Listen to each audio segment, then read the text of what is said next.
الله أكبر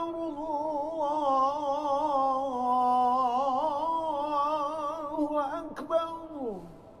السلام عليكم ورحمة الله وبركاته.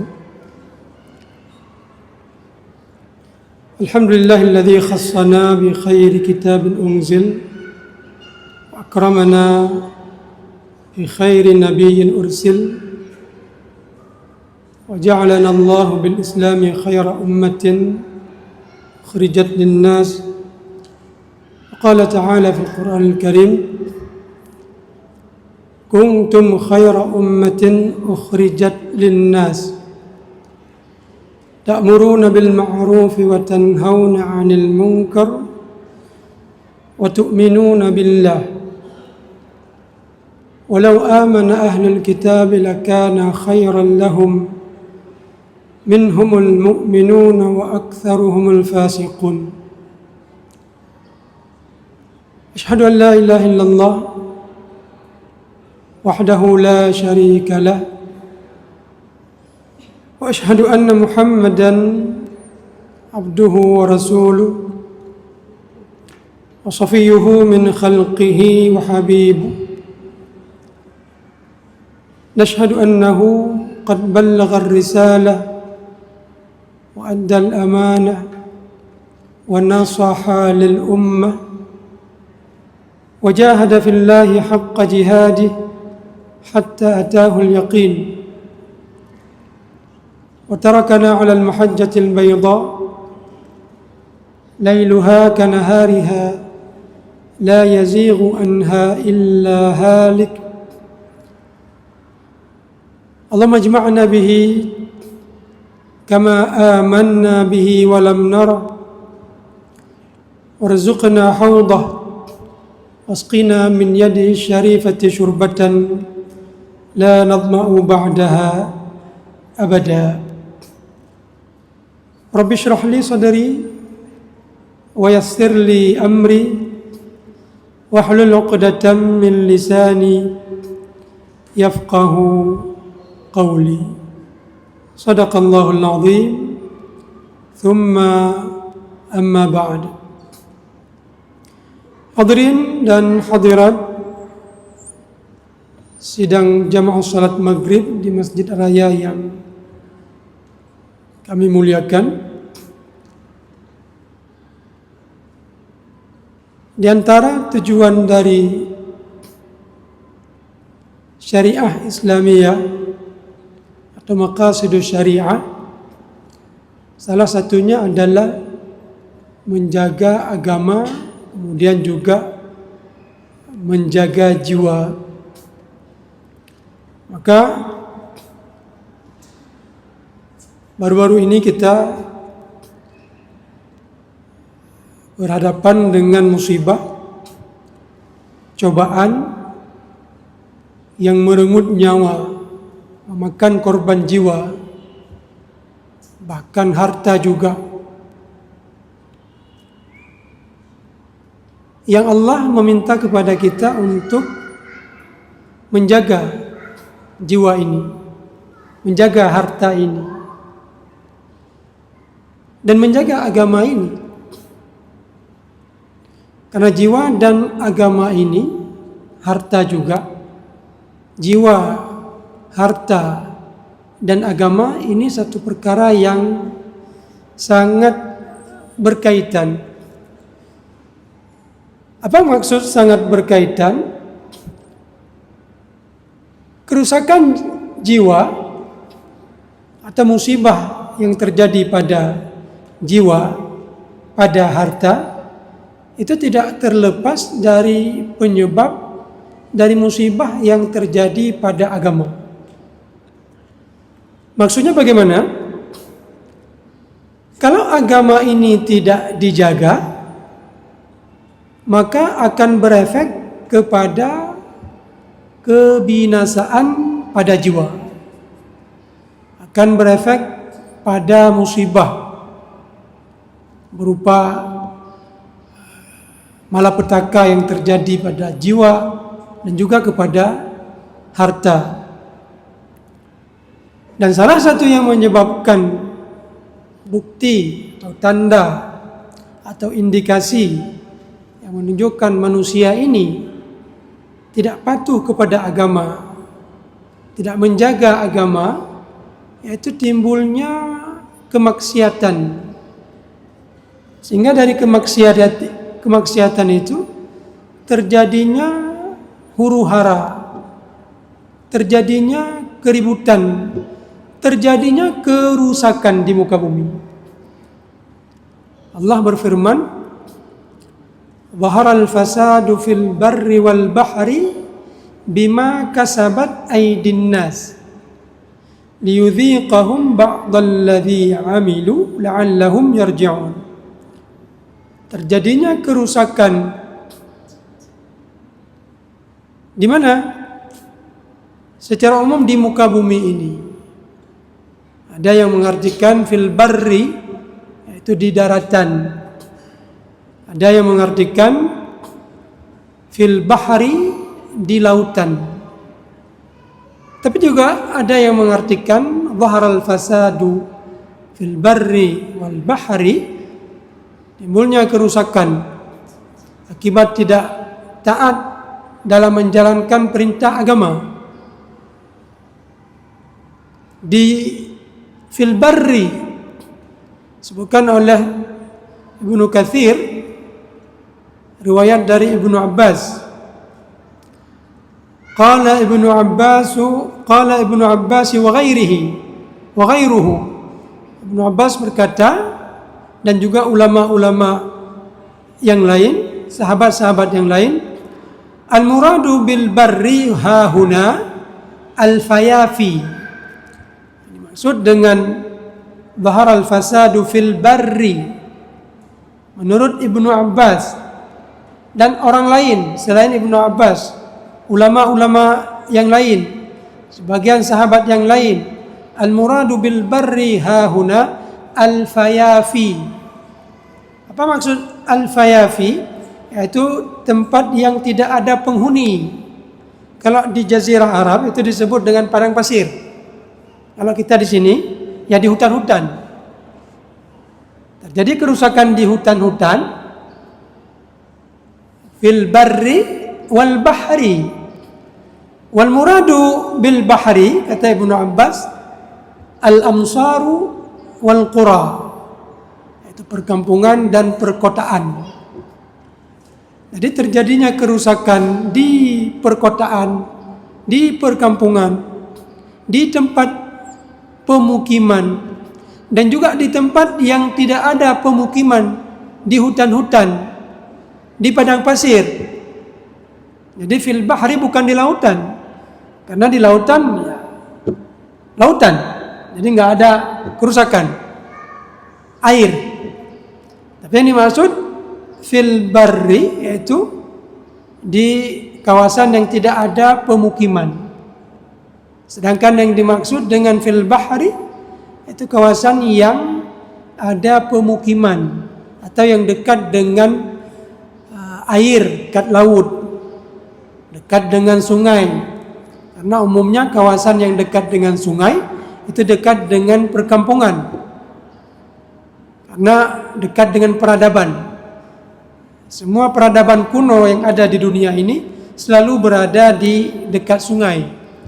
Seperti peradaban Nil, peradaban Firaun yang dekat sungai Nil, peradaban Babilonia yang dekat dengan sungai Efrat,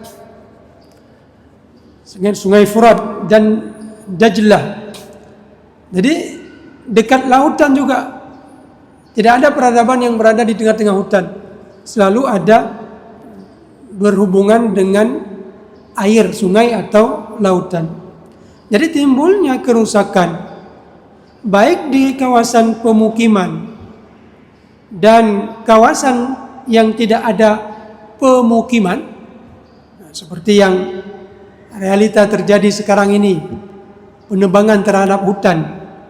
Itu di kawasan yang tidak ada pemukiman, tapi efeknya sampai kepada kawasan yang ada pemukiman.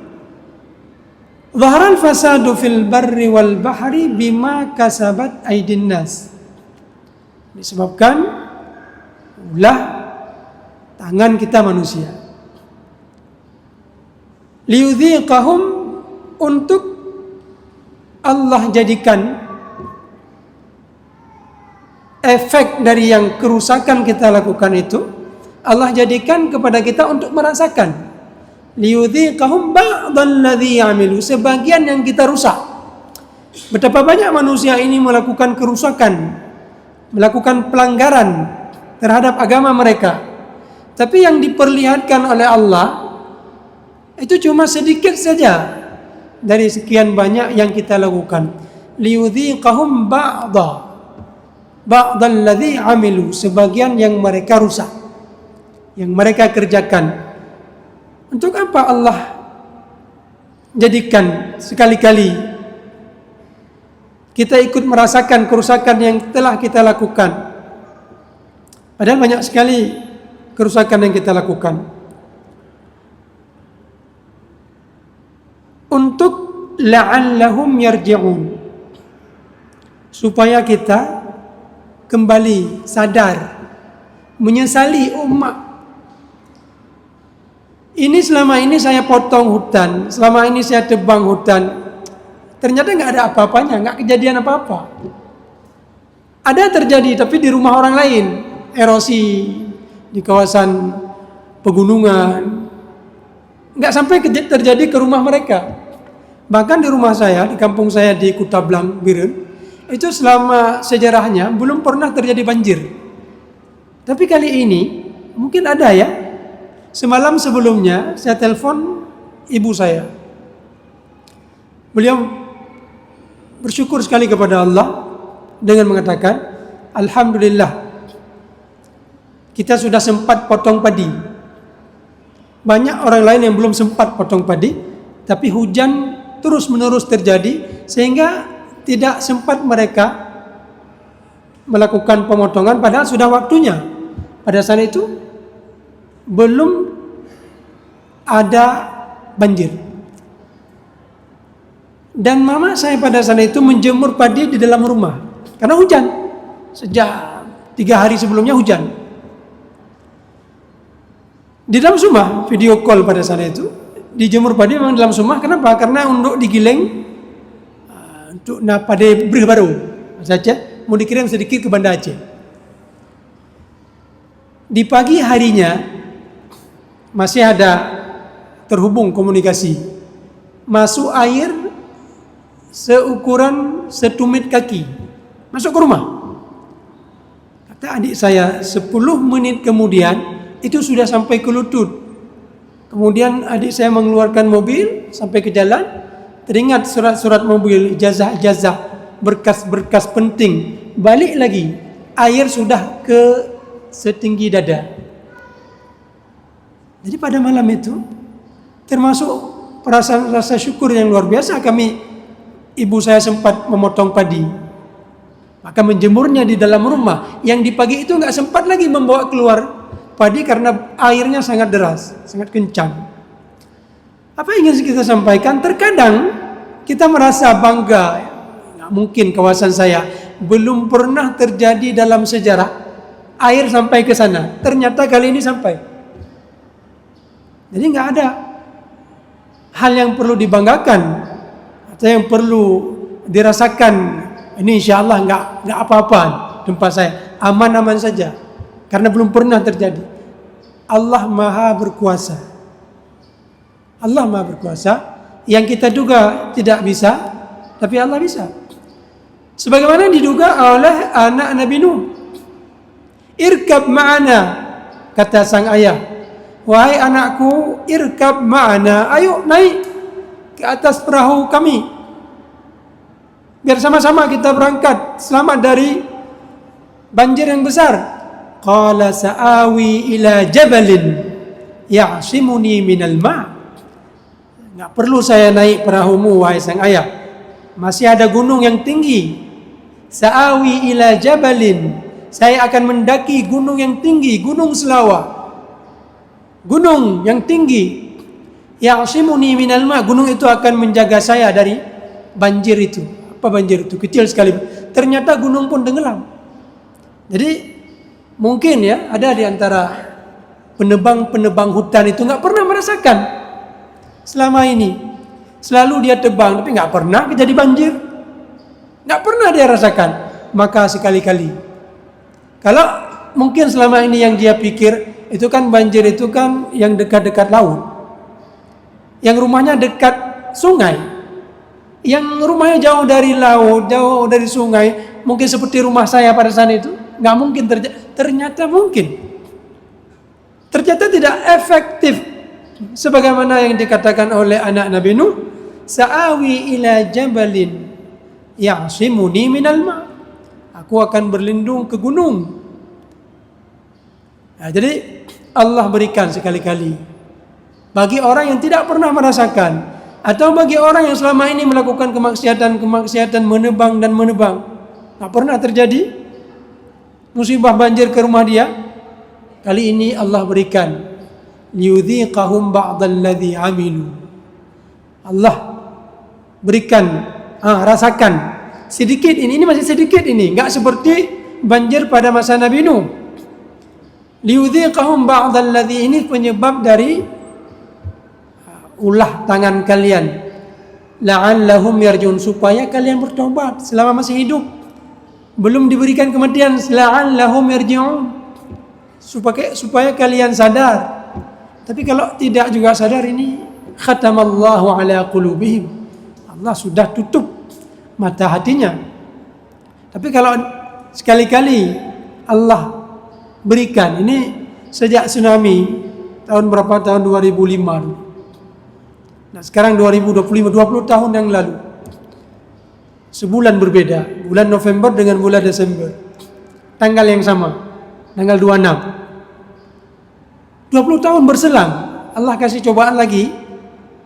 Dulu mungkin kita pikir, ini setelah tsunami ini masyarakat Aceh ini sudah tobat-tobat semua. Ternyata lupa kembali. Dikasih lagi peringatan.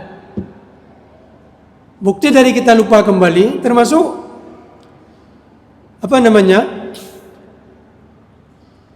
uang daerah yang disisihkan untuk penanggulangan bencana ini sangat sedikit, cuma berapa miliar saja.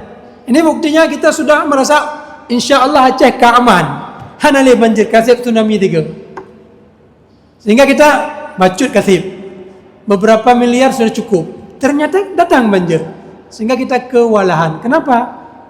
Karena persiapan yang kita lakukan sangat sedikit. Liyudhiqahum ba'dalladzi amilu la'allahum yarji'un. Dalam ayat yang lain Allah berfirman, "Wa ma asabakum min musibatin fabima kasabat aydikum." Dan apa yang terjadi berupa musibah yang terjadi pada diri kalian, fabima kasabat aydikum, karena ulah tangan kalian. Kalau pada ayat yang tadi, zaharal fasadu fil bahri wal bahri bima kasabat aydin nas, karena ulah tangan manusia. Dalam ayat ini, ayat yang lain ini Allah katakan, wa ma asabakum min musibatin, apapun jenis musibah, min musibatin.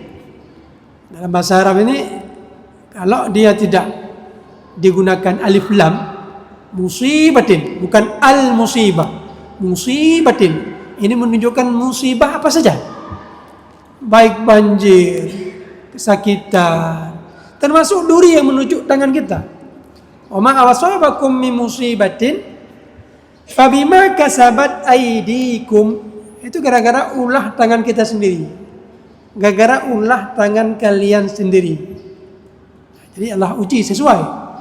Kalau yang kita lakukan parah, maka ujiannya juga parah. Kalau Allah cinta kepada kita, innallaha, sebagaimana Rasulullah SAW bersabda, innallaha idza ahabba 'abdan, Allah itu kalau cinta kepada seorang hamba, ibtalah, Allah uji dia. Bagus diuji di dunia, dihapuskan dosa kita. Ketimbang kita dibiarkan famahhilil kafirina amhilhum ruwaida. Biarkan orang kafir berbuat apa yang mereka sukai. Biarkan orang kaya yang berfoya-foya, yang durhaka kepada Allah berbuat sesuka hati mereka. Innallaha yumhil wala yuhmil. Allah itu mengulurkan, bukan lupa. Pada saat kita melihat orang kafir dengan kezaliman yang mereka lakukan, atau orang muslim yang zalim dengan kezaliman yang mereka banggakan, tapi mereka kaya, hidup sehat, setiap tahun bahkan setiap bulan pergi bersama keluarga ke luar negeri bermain-main, terlihat di mata kita, umat senang kali hidup seperti Qarun. Ya laitani, sebagaimana kata kaum Qarun, mithla ma utiya Qarun, sebagaimana diberikan kepada Qarun, innahu ladzu hamdan azim. Beruntung sekali Qarun itu. Tapi ketika Allah tenggelamkan Qarun, di situ orang baru terkejut. Untung saja saya tidak seperti Qarun. Demikian juga Allah yumhil, biarkan, wala yuhmil, Allah tidak lupa. Tapi ketika Allah sekali, seperti Fir'aun, ditenggelamkan. Jadi sesuai dengan sebesar mana kerusakan yang kita lakukan, sebesar mana kemaksiatan yang kita lakukan, mungkin sebesar itu pula cobaan yang Allah berikan untuk Allah jadikan kita bersih. Kalau Allah cinta kepada kita, bersih sebelum kita berpisah dengan dunia ini. Dalam satu hadis Rasulullah bersabda, "Ma yusibul al-muslima min nasabin wala wasabin wala hammin wala ghammin wala huznin wala adan hatta syaukati yushakuha illa kaffarallahu biha min khatayahu." Apa artinya? Ma yusibul muslima min nasabin, apapun yang menimpa seorang muslim berupa kesakitan, kesusahan fisik. Ma yusibul muslima min nasabin, kesakitan yang terjadi pada fisik seorang muslim.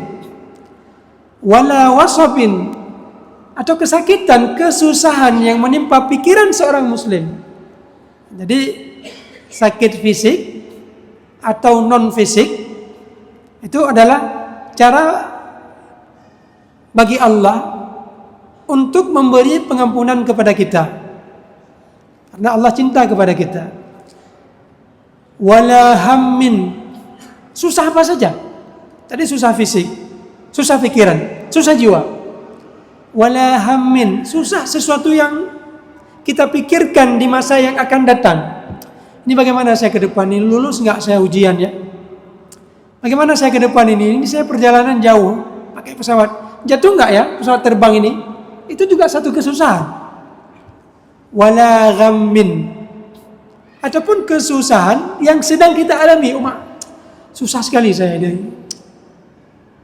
Wala huznin, ataupun kesusahan dari sesuatu yang telah luput, tidak sempat kita lakukan, terlambat kita datang, sehingga jatah kita diambil orang, susah kita. Wala adhan, ataupun apa saja rasa sakit yang kita alami. Hatta syaukati, sampai duri yang menuju jari-jari kita. Yushakuha, yang ditimpa oleh tangan kita. Illa kaffarallahu biha min khatayahu, melainkan itu cara Allah. Ada alasan bagi Allah untuk memberi pengampunan kepada orang ini. Tapi kalau diberi pengampunan begitu saja, rasanya kita bagaimana ya? Seperti kita melakukan sesuatu, tapi seperti kita tidak melakukan sesuatu, tapi kita diberi imbalan. kita nggak bekerja, tapi tiba-tiba datang orang, ini upahmu. Bagaimana perasaan kita pada saat menerima upah yang kita tidak bekerja untuk memperoleh itu? Makanya Allah beri cobaan, ya, biar ada alasan. Ini kamu bersabar, ini saya coba. Dengan kamu bersabar nanti saya gantikan, saya gugurkan dosa kamu. Makanya ada seorang sahabat Nabi yang bernama Ubay bin Ka'ab. Ubay bin Ka'ab ini adalah seorang sahabat Nabi yang terkenal mahir dalam membaca Al-Quran. Makanya ketika Umar bin Khattab memutuskan untuk melakukan pelaksanaan salat tarawih 20 rakaat yang diimami oleh seorang imam di masjid secara berjamaah yang belum pernah dilakukan sebelumnya oleh Rasulullah dan Abu Bakar, beliau memilih Ubay bin Ka'ab sebagai imam. Jadi seorang sahabat yang saleh, imam untuk para sahabat pada saat pelaksanaan salat tarawih. Kenapa tidak Umar langsung yang merangkap sebagai imam? Umar terjun ke masyarakat, pemerintah, sibuk mengurusi masyarakat. Jadi kalau beliau merangkap imam, merangkap muadzin, merangkap bilu, semua beliau borong, nggak mungkin. Maka beliau tentukan seorang imam, yaitu Ubay bin Ka'ab. Ada apa dengan Ubay bin Ka'ab ini?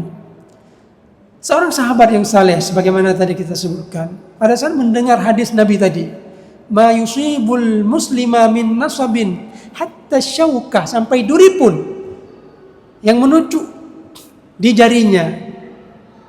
Beliau bertanya kembali kepada Rasul, ya Rasulullah, betul itu? Itu cara Allah untuk memberi pengampunan kepada kita, apapun penderitaan yang kita alami. Itu cara Allah untuk memberi kepada kita pengampunan. Betul kata Rasulullah SAW. Maka sejak saat itu Ubay bin Ka'ab berdoa kepada Allah, ya Allah, berikan saya musibah berupa kesakitan. Sakit apa? Allahumma ij'al al-wa'ak la yufariquhu al-wa'ak. Apa itu al-wa'ak? Al-wa'ak itu penyakit demam. Hatta yamut. Beliau berdoa, ya Allah, berikan saya menderita penyakit demam sampai saya meninggal dunia, tapi dengan kondisi yang tidak menghalangi saya untuk melakukan salat berjamaah, untuk melakukan haji, dan untuk melakukan umrah, dan untuk melakukan perintah-Mu ya Allah. Berikan kepada saya musibah sakit demam dalam bentuk tidak menghalangi saya untuk melakukan ibadah kepada-Mu. Kenapa? Karena mengharap pengampunan. Ini musibah yang Allah berikan ini pengampunan terhadap dosa-dosa yang pernah kita lakukan. Sampai-sampai sahabat ini berdoa supaya diberikan penyakit. Maka kalau kita sudah mengalami atau sedang menderita penyakit, mintalah kepada Allah supaya ini menjadi cara bagi Allah untuk memberi kepada kita pengampunan. Ini sahabat Nabi yang begitu saleh ini saja meminta kepada Allah untuk diberikan rasa sakit berupa wa'ak, yaitu demam. Maka beliau selalu menderita dengan penyakit demam kecil-kecilan ini, sehingga para sahabat menyebutkan, dalam riwayat disebutkan, setiap ada orang yang menyentuh tangan beliau terasa di tangan itu ada seperti rasa panas hangat, layaknya tangan orang yang terkena demam, sampai beliau meninggal dunia. Hadirin yang dirahmati Allah, kembali kepada musibah yang sedang kita alami. Musibah yang terjadi pada diri kita harus kita lihat dari dua segi. Segi yang pertama itu adalah cobaan yang Allah cinta kepada kita. Yang musibah itu Allah jadikan kepada kita sebagai cara, alasan bagi Allah untuk memberikan kepada kita pengampunan. Tapi perlu juga kita lihat dari segi yang satu lagi yang tadi awal-awal kita sebutkan. Pertama kali kita sebutkan kerusakan musibah yang terjadi di muka bumi ini itu adalah akibat ulah tangan kita sendiri.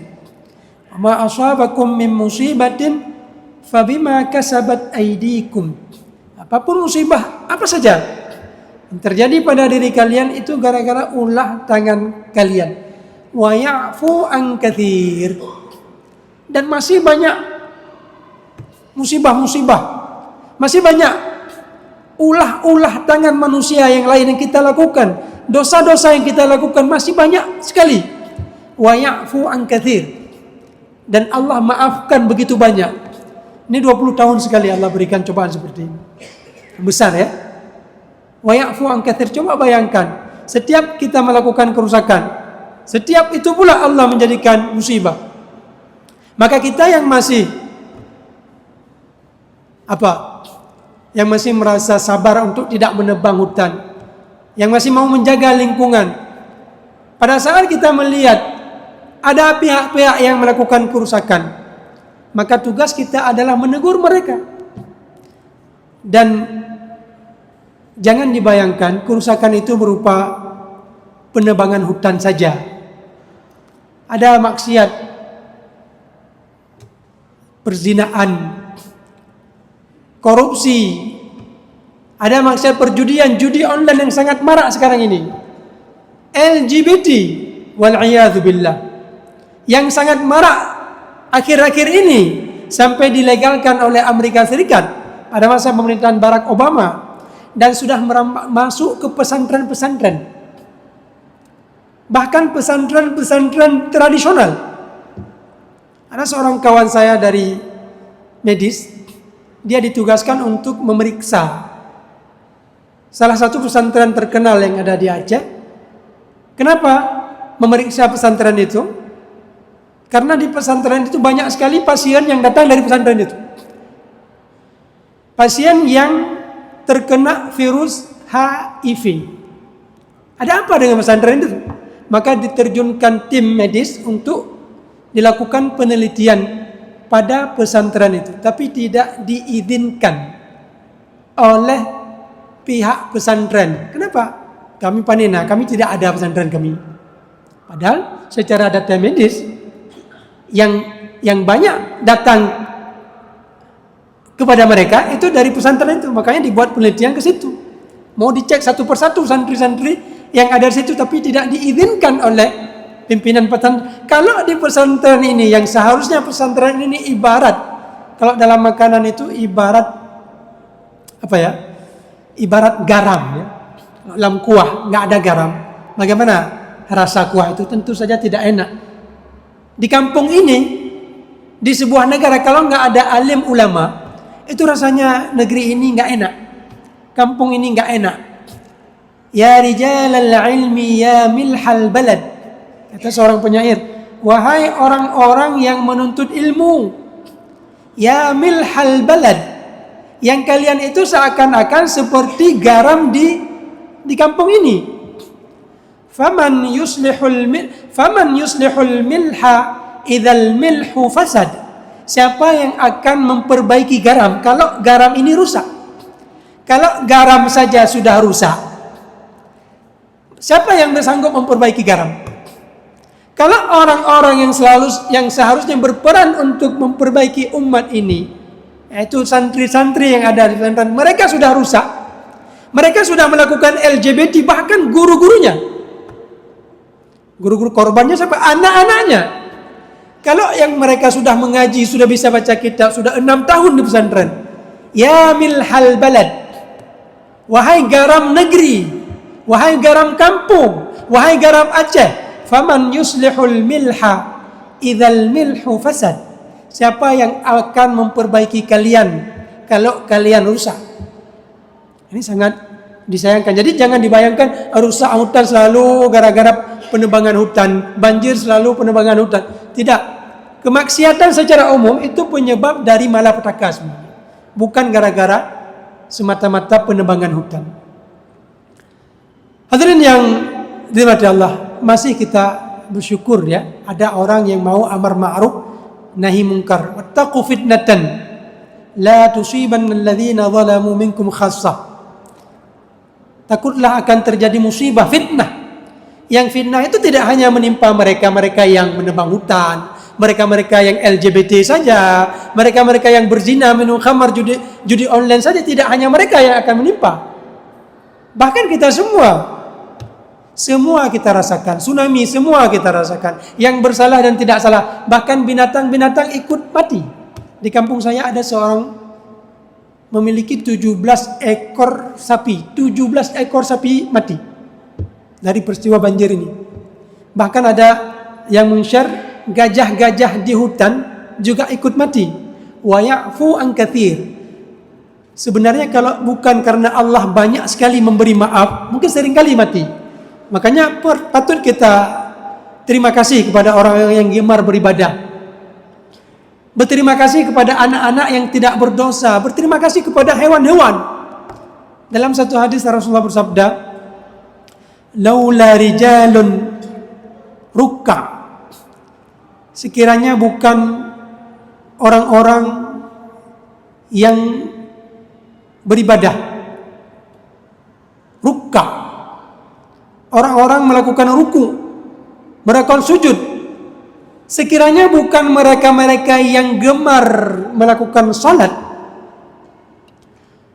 wasibyatun rudda, dan sekiranya bukan gara-gara anak-anak kecil yang masih menyusui ibunya, menyusui di ibunya, sekiranya bukan gara-gara mereka, wa bahaimun rutta, bukan gara-gara binatang-binatang yang mengembala yang tidak berdosa, la subba alaikumul azabu sabba, sungguh kalian akan diberikan dengan musibah.